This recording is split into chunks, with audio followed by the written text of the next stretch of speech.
Three Trees. It's one of my favorite books as well.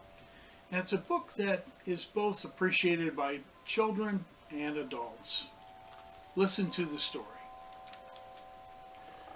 Once upon a mountaintop, three little trees stood and dreamed of what they wanted to become when they grew up.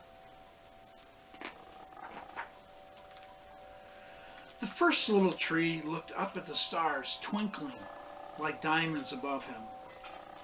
"I want to hold a treasure," he said. "I want to be covered with gold and filled with precious stones. I will be the most beautiful treasure chest in the world."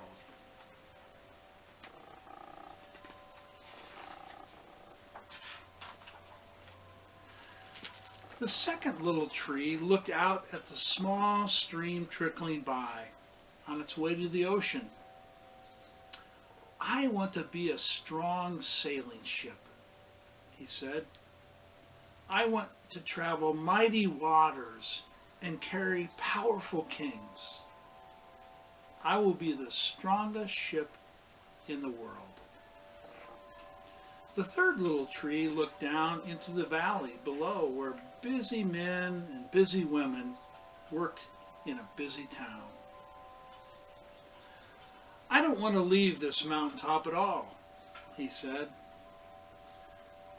"I want to grow so tall that when people stop to look at me, they will raise their eyes to heaven and think of God. I will be the tallest tree in the world."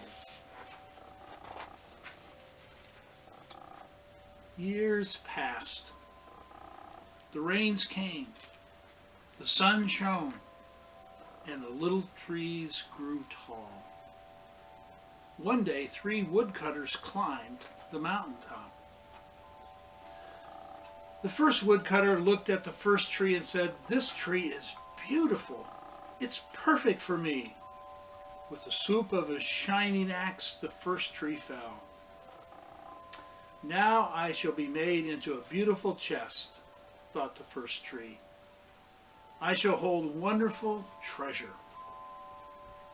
The second woodcutter looked at the second tree and said, "This tree is strong. It's perfect for me."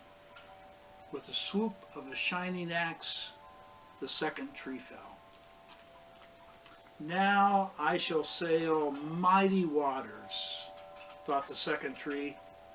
"I shall be a strong ship fit for kings." The third tree felt her heart sink when the last woodcutter looked her way. She stood straight and tall and pointed bravely to heaven. But the woodcutter never even looked up. "Any kind of tree will do for me," he muttered. With a swoop of his shining axe, the third tree fell.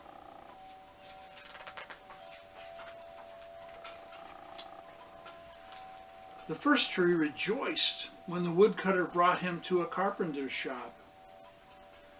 But the busy carpenter was not thinking about treasure chests. Instead, his work-worn hands fashioned the tree into a feed box for animals. The once beautiful tree was not covered with gold or filled with treasure.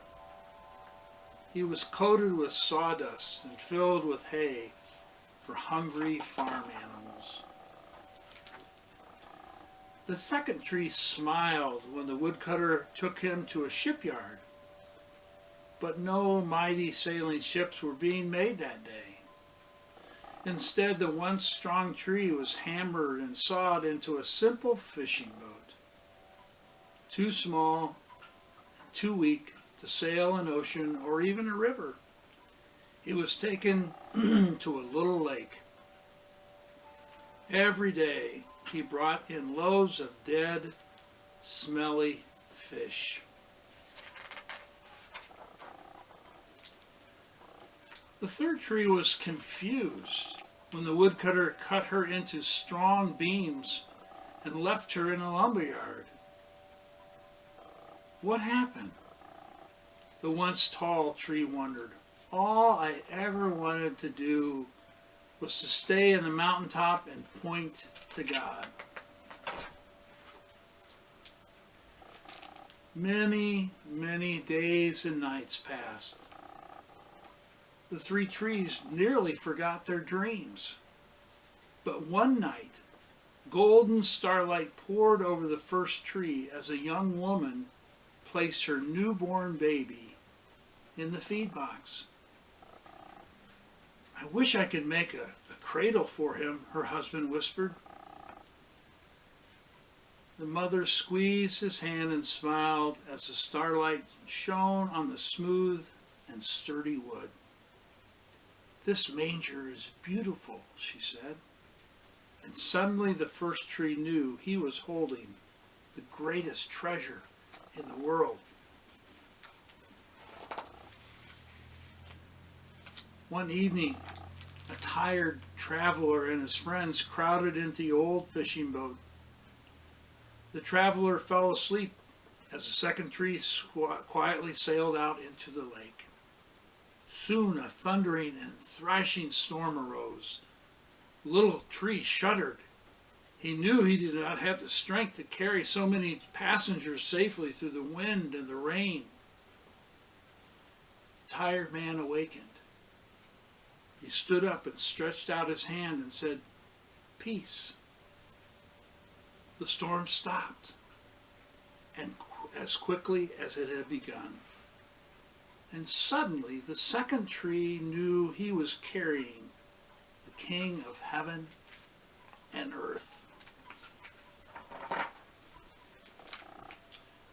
One Friday morning, the third tree was startled when her beams were yanked from the forgotten woodpile.